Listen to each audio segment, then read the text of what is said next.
Olá, de volta! Programa Respostas, terceiro e último bloco. Que bom que você continua aí com a gente, né? Que bom.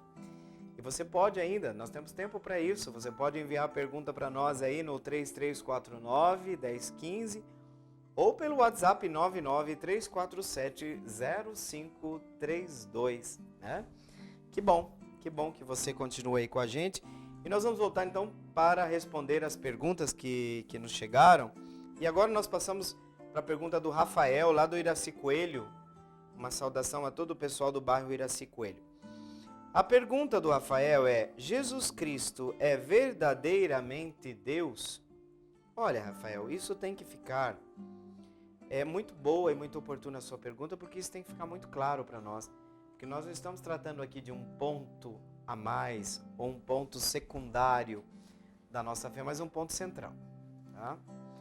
Vejam, se Jesus não é Deus, não pode nos salvar. Não poderia ser chamado de Redentor. Não pode ser chamado de nosso único, né, Salvador, né?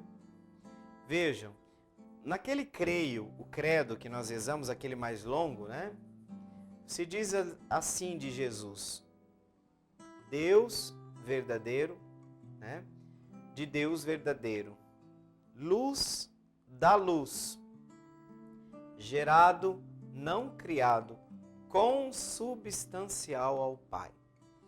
Vejam, Deus de Deus, luz da luz. Está falando de Jesus. Jesus é Deus. Aliás, um dos motivos pelos quais ele foi morto, ele foi torturado e morto, foi exatamente esse. Ele alegou ser filho de Deus, mas para o povo de Israel e para a revelação, o Filho de Deus é divino, é igual a Deus. Quem me vê, vê o Pai. Lembra dessa frase de Jesus? Eu e o Pai somos um. Quem é o Pai? Quem é a Santíssima Trindade que nós... O Deus que nós cremos é um em três pessoas. Deus Pai, Deus Filho, Deus Espírito Santo. Quem é Jesus? Quem é Jesus? Deus Filho. Filho de Deus, mas é Deus. Deus Filho. Deus Pai, Deus Filho, Deus Espírito Santo. Jesus é o Filho de Deus. Na sua pessoa do Verbo encarnado, duas naturezas distintas, mas não separadas. Verdadeiro Deus, natureza divina.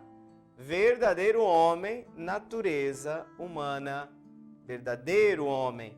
Vejam, despojou-se, mas não é que despojar-se da natureza divina não significa que ele deixou a natureza divina de lado ao se encarnar e ficou só homem.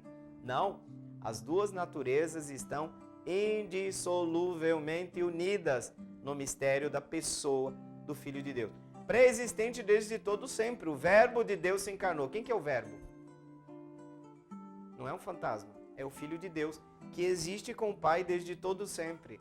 Gerado pelo Pai, membro da Santíssima Trindade desde todo sempre. Então Jesus é Deus, verdadeiro homem, sem deixar de ser verdadeiro Deus. Vejam, as inúmeras provocações que eram feitas a Jesus, né? Se você é quem diz ser, quem que é? Se você é realmente o Filho de Deus, se você é realmente Deus, desce da cruz. Esse é o despojamento de Jesus. Não, eu tenho uma missão que o Pai me entregou e eu vou levar essa missão até o final.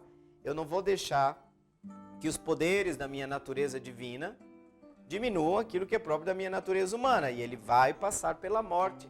E de fato, Jesus passa pela morte. Jesus termina na morte. Jesus morreu, né? Verdadeiro Deus, verdadeiro homem. Então, Rafael, você precisa ter sempre isso muito claro.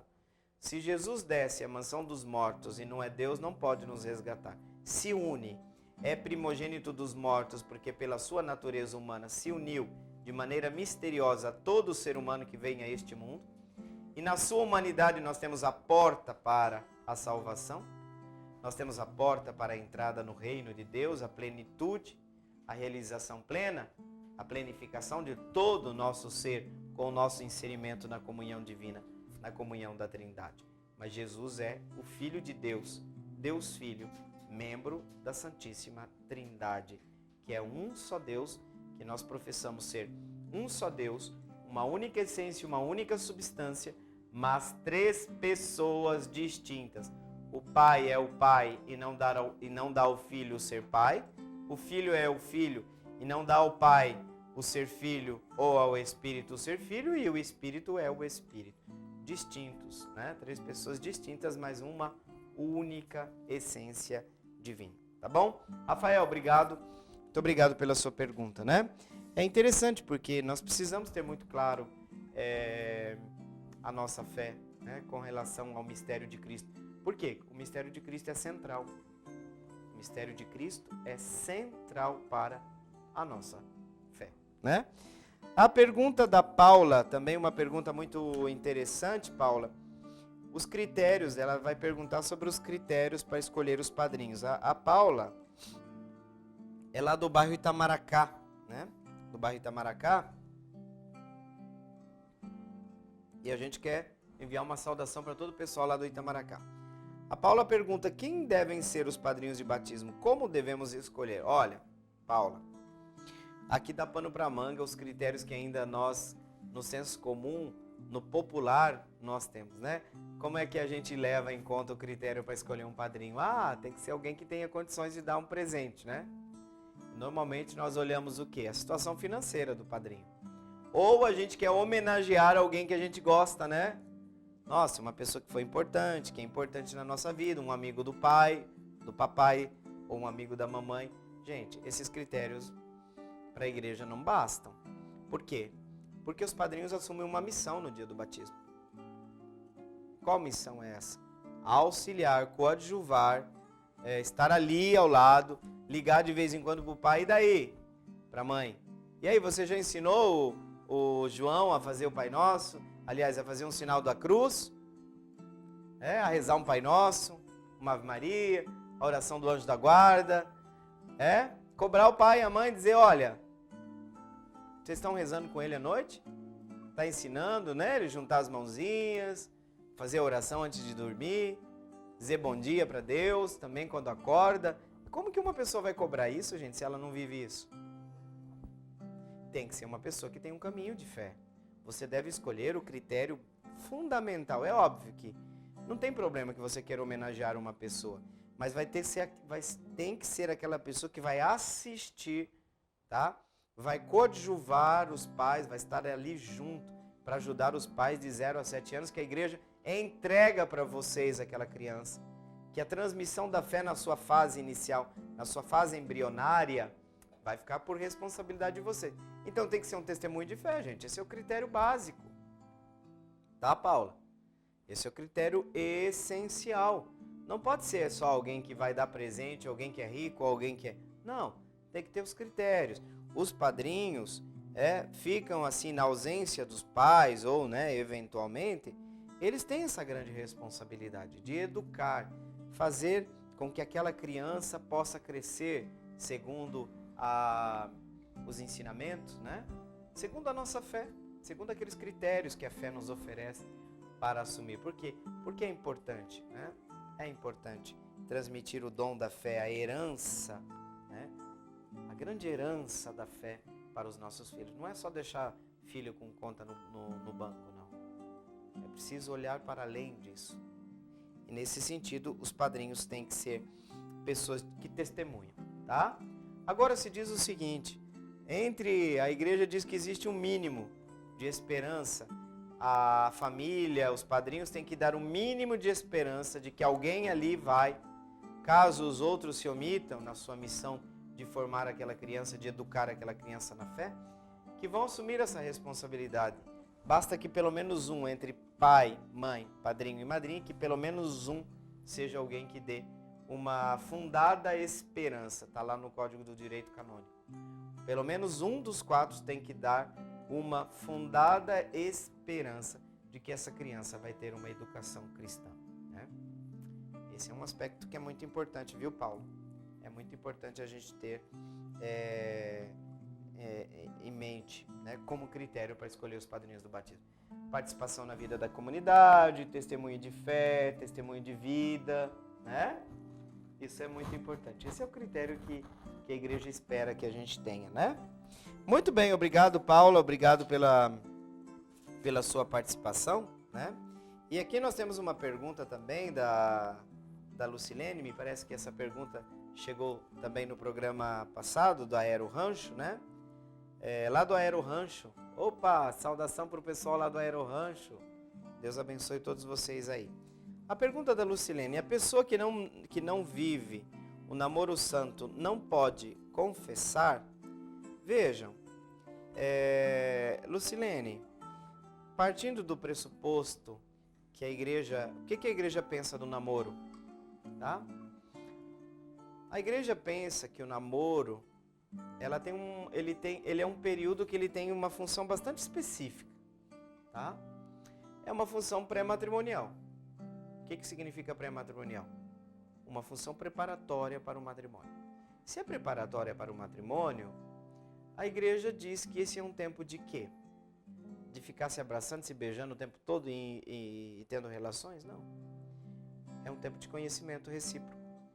É um tempo de dizer, quando você chega na próxima fase, você dizer, não, é esse mesmo. Vai dar para a gente conviver.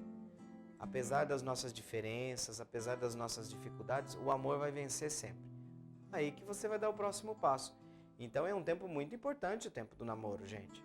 É um tempo muito importante. Eu falo para as pessoas que vêm lá para o atendimento, né? Essa pessoa me fez isso, eu quero me separar agora. Mas criatura, você não conheceu esse homem antes? Mas eu achei que ele ia mudar. Não, calma. Por quê, gente? Pensa bem, matrimônio, você conviver com a pessoa, viver junto debaixo do mesmo teto, levantar junto, dormir junto, é um tipo de vida, de comunidade muito intensa, muito íntima. Você tem que conhecer a pessoa. Oh, meu Deus, tá? Então não é época né? Então a igreja pensa que o cume da relação, da comunhão entre ambos, vai ser depois, né? Vai ser na hora que chegar a plenitude dessa comunhão entre ambos, né? Com a relação, né? A relação sexual, que é expressão, que é comunicação, né? Então isso tudo é pensado exatamente para o matrimônio. Esse é o ideal. Na realidade, hoje o que a gente vê é que tem poucas pessoas que estão preocupadas com essa questão, né? Com essa questão. E eu vejo que, sobretudo um grupo dentro da igreja tem usa muito esse termo namoro santo, né? Para dizer que é um namoro sem relação sexual. Tá? Mas eu acredito que a gente tem que olhar além disso, né, gente? Namoro santo, o que é um namoro santo? Tudo tem que ser santo. Exatamente nos levar para a comunhão com Deus. O outro vai ter que ser um instrumento de Deus na minha vida. Então, não é hora de você ficar ali, né? Se perder nas coisas periféricas, porque é um tempo de muita atração, a atração física nessa fase é muito forte, né? Então, vocês não podem pensar que, se deu certo na cama, vai dar certo. Então, quer fazer o teste antes? É o que acontece com a maioria das pessoas, né? O que eu digo? Claro que pode se confessar, não pode. Deve, né? Vai lá, faz sua confissão, à medida do possível retoma o seu caminho, né? Retoma o seu caminho. Hoje é muito mais difícil, antigamente nós tínhamos mais um processo um pouco mais... o contato, né? O contato e o apelo sexual era muito, muito menos presente, né? E hoje em dia não, hoje em dia o namoro já é entendido, já dorme na casa um do outro, né? Já dormem juntos. Quando fala meu namorado, minha namorada, já estão vivendo juntos. Então a gente precisa tomar muito cuidado, né? Tomar muito cuidado com isso. Aí, exatamente para se concentrar naquilo que é realmente o objetivo do namoro. E aí, Lucilene, o que a gente aconselha? Realmente procurar a confissão e, à medida do possível, né, a pessoa, nesse sentido, se concentrar naquilo que é o período de preparação próprio desse tempo, né? E estar disposta a fazer esse caminho de conhecimento recíproco, de crescimento no amor, na fidelidade, né? Na fidelidade. Então é isso, pode se confessar sim, deve, né? Deve confessar, só que tem uma, se você se confessa, vai estar ali o propósito, à medida do possível, né? De vocês estarem retomando um pouco o processo e esperar um pouco mais a questão física da atração ali, né? Essa é uma coisa que é importante, esperar a hora, digamos assim. Hoje em dia, as pessoas antecipam muito essa dimensão e vivem ela já como se fosse um matrimônio, sem nenhuma distinção entre uma fase e uma outra, né? Isso precisa cuidar. Muito obrigado, Lucilene, pela sua participação, e nós estamos realmente chegando ao final do nosso programa Respostas. Muito obrigado pela sua participação, pela pergunta que você enviou, por você estar aí, né, junto com a gente. Não desanime se a sua pergunta não foi ainda respondida, mas continue participando, continue acompanhando os nossos programas. Então nós vamos agora invocar sobre cada um de nós, sobre vocês, a bênção de Deus, né? Que essa bênção chegue até você, por intercessão da Imaculada, ela que é toda cheia de graça, porque sua vida não possui obstáculos para a ação de Deus e a ação da graça. Pela intercessão de Maria Imaculada, abençoe-vos Deus Todo-Poderoso, Pai e Filho, Espírito Santo. Amém. Muito obrigado pela sua companhia e nos vemos no próximo sábado, se Deus quiser.